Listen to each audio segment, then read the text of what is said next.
Affaire d'État. L'écoute téléphonique Alassane Ouattara Boubou Cissé sème la zizanie à Abidjan. Le dictateur ivoirien fulmine. Hier a été une journée particulièrement pénible pour la Ouattari. Alassane Ouattara fulmine et rien ni personne n'arrive à le calmer. Il en veut à tout le monde, il en veut à la terre entière et son entourage n'en peut plus. Ils sont tous à cran. Personne n'échappe au verbe ordurier qu'il déverse à foison sur tous ses collaborateurs. Il les traite d'imbéciles, d'idiots et d'autres noms d'oiseaux lugubres. Pour lui, ils ne sont qu'une bande d'incompétents notoires. Quant à ses services secrets, Alassane Ouattara les a qualifiés de nuls. Pour lui, ils sont les espions les plus incapables de la sous-région. Après avoir cuvé son courroux, il a aussitôt fait convoquer dans la soirée de vendredi, jour de la fuite de l'audio, une réunion de crise avec ses proches collaborateurs, élargie au chef des services de renseignement.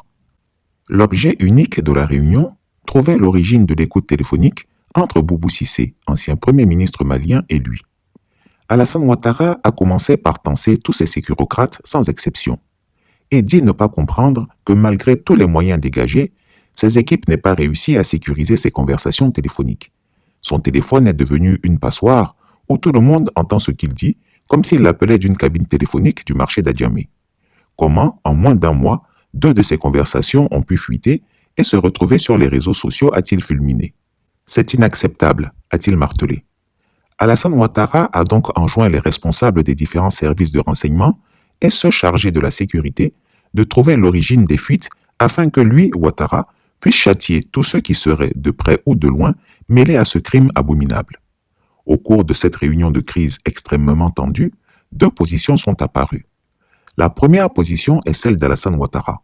Pour lui, il n'y a aucun doute, c'est Guillaume Soro qui est à la manœuvre. C'est l'ancien président de l'Assemblée nationale ivoirienne qui est à la base de toutes ces fuites. Alassane Ouattara prétend même que des taupes dans son entourage jouent à un jeu dangereux d'infiltration et l'enregistrent pour le compte de Guillaume Soro. Ce dernier aurait en sa possession, selon lui, plusieurs enregistrements audio de lui et que c'est pour aller remettre ses écoutes aux autorités maliennes que Franklin Nyamsi, l'un de ses proches, aurait fait le déplacement de Paris jusqu'à Bamako. Le despote des lagunes en veut pour preuve que dès le départ du professeur Nyamsi pour le Mali, cette dernière écoute téléphonique a fuité.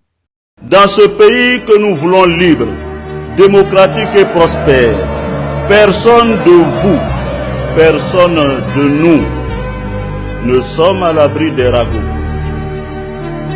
Notre chemin politique à tous est parsemé d'obstacles, dressés par la médisance, la méchanceté et la calomnie. Mais face à ces épreuves, je demeure serein, absolument serein. Permettez-moi de paraphraser le président Bédié. Soro tient bon. C'est un acharnement inouï. Les chefs des services de renseignement sont quant à eux d'un autre avis. Ils pointent du doigt le téléphone personnel de l'ancien premier ministre malien. Pour eux, le téléphone de Boubou Cissé a été placé sous le contrôle des services secrets russes. Ils considèrent que seule la Russie a la capacité technique d'écouter Boubou Cissé sans laisser aucune trace repérable. Ils ont 2 hypothèses. Soit un mouchard électronique a été discrètement installé dans le dit téléphone, soit un dispositif d'écoute à distance, comme le logiciel Pegasus, mais en version russe. Dans tous les cas, a indiqué le directeur de cabinet du chef de l'État, Fidel Sarasoro, il faut une enquête minutieuse avec l'ouverture d'une instruction judiciaire. Sinon, le pouvoir sera fragilisé et perdra toute crédibilité.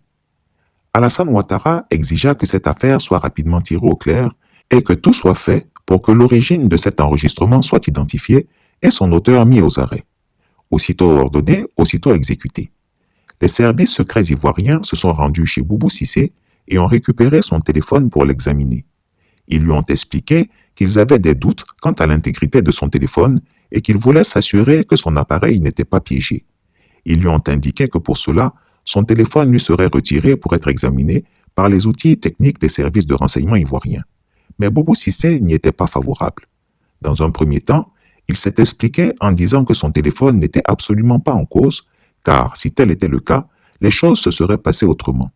Il a bien fait comprendre qu'il avait déjà tenu avec d'autres chefs d'État des propos hautement plus graves et bien plus compromettants que ceux qu'il avait eus avec Alassane Ouattara.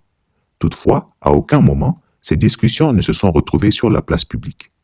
Lors de son dernier voyage à Niamey, où il a été reçu par le président Bazoum, il a eu des échanges téléphoniques avec ce dernier, au cours desquels il a tenu des propos crus contre les autorités maliennes de transition et l'ensemble de la classe politique de ce pays. Pourtant, rien n'a filtré de ces échanges. Ensuite, a-t-il dit, si c'était les services secrets russes qui avaient fait l'interception, ils auraient remis les bandes aux autorités maliennes.